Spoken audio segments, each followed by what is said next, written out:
motor sama mobil kita nggak nyatu pak, sehingga pak kita gampang kelempar.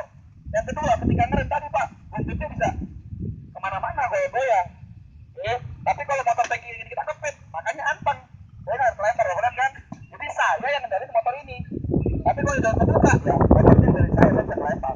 Jelas. Ya kalau motor bebek atau motor metik, kepit tuh bagian depannya. Ya kepit. Pak kayak cewek pak, ya emang itu motor cewek. Kenapa lu beli? Iya, Pak, kalau aku ke cewek, Pak, ya, memang motor cewek kok. Ya, apa, Pak?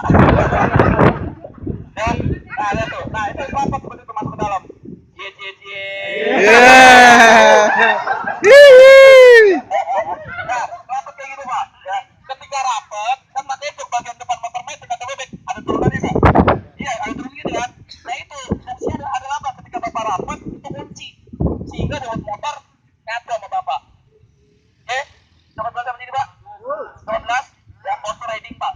Ya, oke. Kita kembali ke masalah pengereman. Tadi rem belakang sudah, rem depan sudah, sekarang kita kombinasikan. Ya, jadi jangan salah. Ketika kecepatan semakin tinggi, 30 sampai 100 maupun 200 lebih, dominannya dari tekan adalah harus rem depan. Harus rem depan. Sekali lagi, harus rem depan. Oke, sekarang kita lihat kombinasi. Depan dulu tekan, halus, baru ditambah dengan rem belakang. Ya, kalau dipresentasikan depan 70, belakang 30. Cukup jelas? Oke. Oh, agak sangar ya.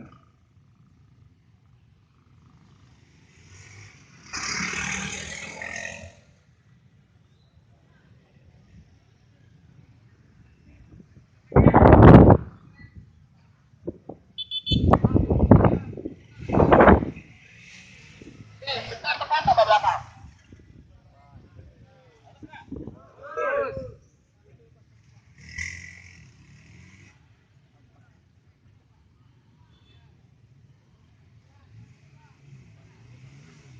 Depan tambah belakang. Tekan nantinya. Ya, halus dari sekepat mata ini kita bisa lihat. Ketika sampai ke depan belakang kombinasi perjalanan mata juga jalan dulu kan. Jadi perubahan di belakang ketika bapak ngerem ini nggak tahu terdorong. Oke, halus. Cukup jelas sampai sini Pak. Ya, depan dan belakang. Presentasinya berapa? 23. Oke, Pak itu licin nggak pasir? Licin nggak? Tetap rem depannya sempurnain. Cuma bedanya ketika rasanya licin, ya rem depannya nekannya harus jauh lebih halus, lebih hati-hati. Bukan sama seperti keadaannya kering. Cukup jelas sampai sini? Oke, kita lihat.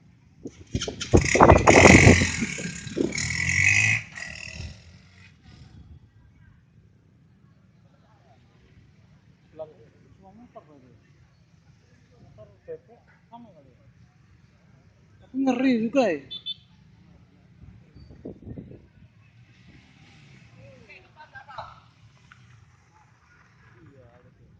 Sama aja, depan dan belakang.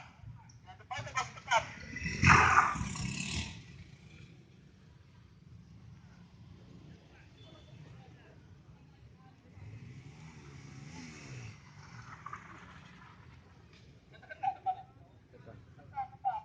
Ya, tapi harus halus.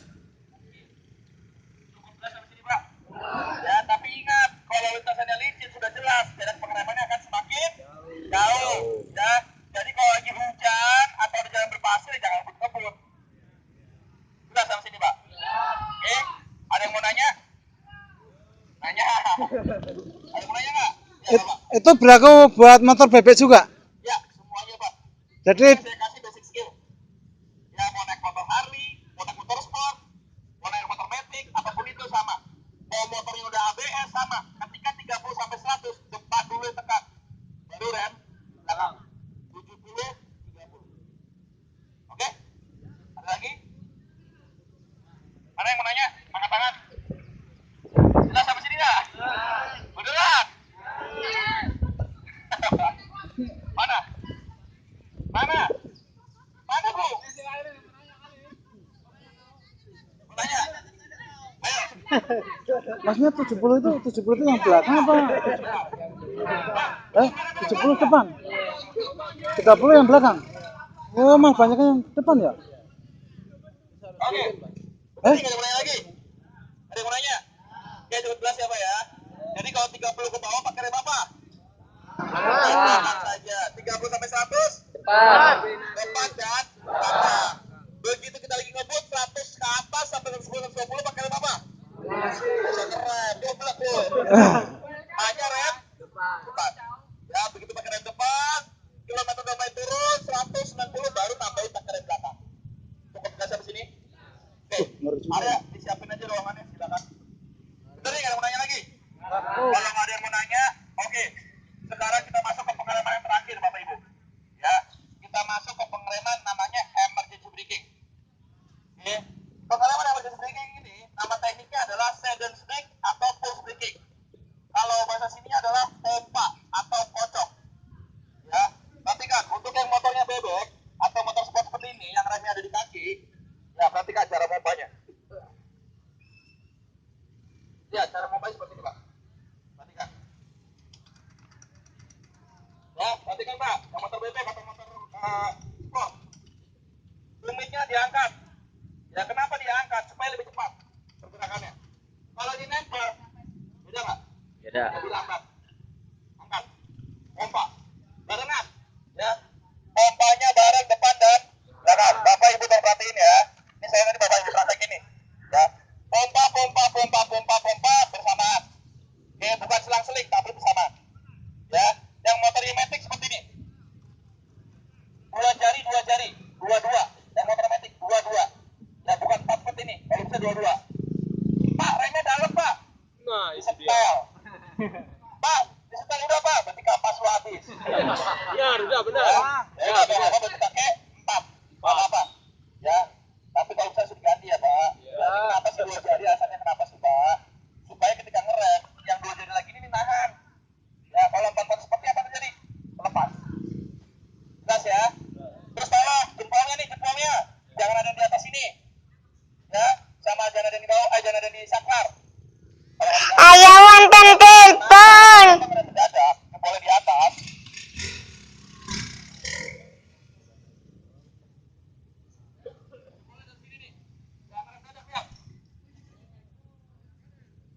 Nggak bisa nahan. Iya, jempolnya kemana? Harus masuk seperti ini. Ini kalau di saklar, jadi kelas mau nggak disini kemana? Sesuai nanti Pak. Ya, jadi tolong jempolnya masuk seperti ini. Oke, sudah semua? Jelas ya? Oke, sekarang saya akan buktikan sama Bapak bahwa ketika kita terjadi sesuatu emergency kita pakai rem pompa, ini pergerakan motor itu lebih cepat. Kenapa itu lebih cepat? Sehingga apa? Kita masih bisa analisa atau mikir. Ya, tapi kalau kecepatan masih tinggi, bisa nggak kita mikir, Pak? Nggak bisa. Yang ada apa? Ngambil keputusannya secara spontanitas. Ah, udah mau belok kanan aja. Begitu belok kanan, depan mobil, ya, tabrakan. Betul nggak? Ya, tapi kalau kita bisa memperlambatnya lebih cepat, wah, sebelah kanan ini kosong. Saya kejar kanan. Begitu ada mobil, saya kejar ke 14, Pak. Ya, saya buktikan kecepatan saya dari sana sekitar 80 sampai garis putih, saya remnya pompa depan belakang bersamaan. Kita lihat sepertinya seperti apa. Pak, yang itu agak munduran ya. Nah, ya munduran dikit Pak. Di dalam aja, di dalam.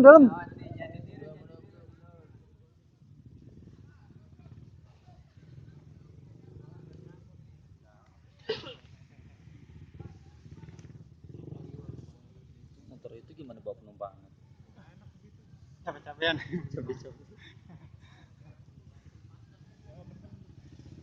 Joknya nggak ada.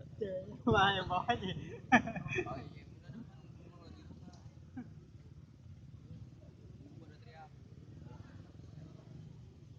Lagi kayak gitu, nernya Uber ya? Ayo, 0. Ini kenapa? Uber kan banyak nolnya.